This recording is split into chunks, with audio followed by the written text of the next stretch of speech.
Are you ready for a dangerous ape with impulse control problems running things? No, I am not talking about our president-elect. Welcome to Kong, Skull Island. Warner Bros. Released the final trailer this week showing the big bad ape in all his glory. We're all gonna die together out here. You shouldn't have come here. Coming up this March, the success of Skull Island may not just mean a revival for Kong, but could also determine the fate of a proposed King Kong Godzilla crossover down the line. But that wasn't the only monster-filled trailer coming out of Warner Bros. This week. Over on the animated side of things, we have the trailer for Justice League Dark.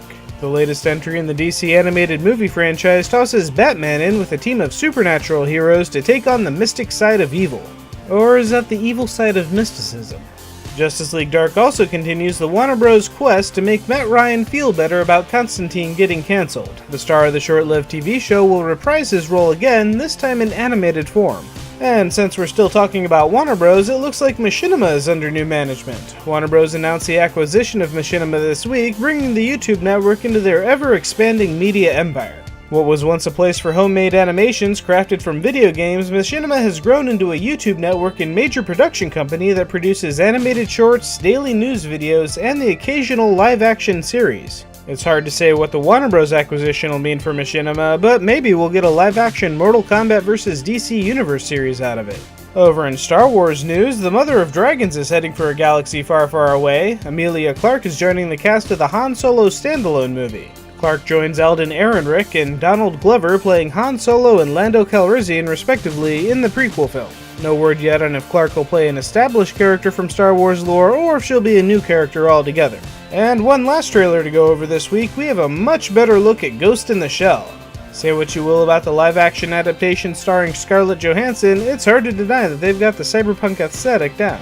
And while we're talking about anime, if you're a Gundam fan, Daisuke is streaming the first 3 episodes of Mobile Suit Gundam The Origin for free from now until December 18th. The 4th episode will cost you to rent it, but I suppose that's the point of the promotion. Each episode is an hour-long feature that chronicles the life of the Red Comet himself as he tries on new identities throughout his quest for vengeance. Finally, in Nintendo news, rumor has it that The Legend of Zelda Breath of the Wild won't make it to the Nintendo Switch's launch date. In the meantime though, if you're lucky enough to get tickets, Nintendo does have an alternative.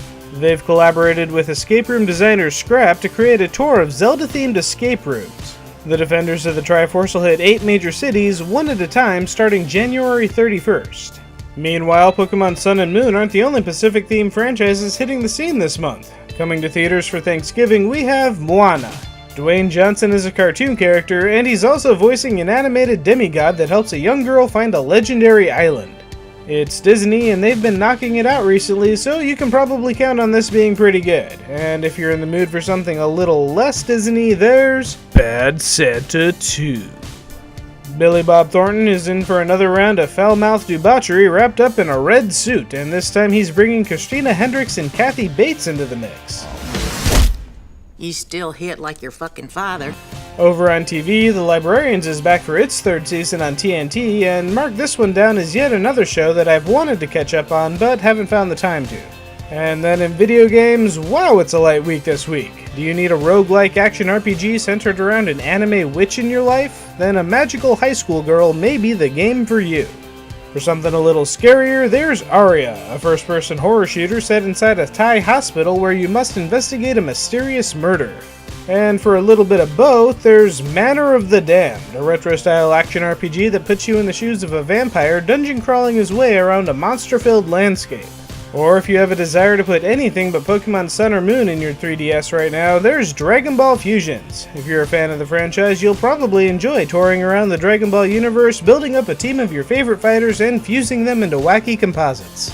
That brings us to this week's CGBros video. X-Story by Vitaly Shushko brings us the cyberpunk adventures of a one-armed treasure hunter that isn't what he appears to be.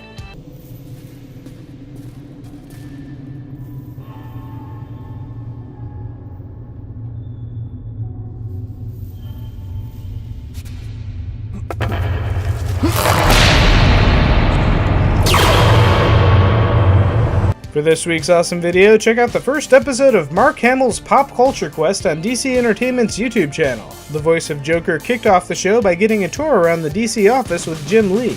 What if we did a trade? What's that, Jerry? If you could do the Joker and do it on my voicemail for my phone, I will gladly draw you and gift you a sketch. Well, oh my gosh. Well, listen, I have to warn you, the last time I did this for a DC employee was Mike Carlin in New York. Okay. They said, oh yeah, it was great fun, but we had to disconnect it after about a week and a half because people would call in just to hear the message and then hang up. And what the heck, let's do another. Speaking of superheroes, BBC's Children of Need put out a sneak peek of what I'm guessing will be this year's Christmas special for Doctor Who, which features a familiar set of archetypes.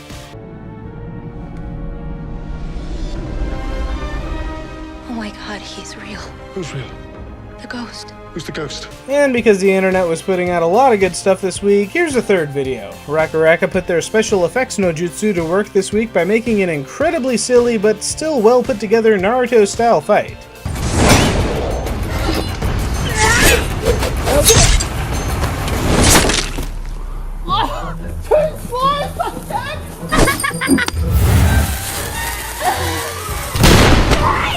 That's everything for this week, so which starting Pokemon did you pick? Let me know in the comments below. I was torn, but eventually went with Litten.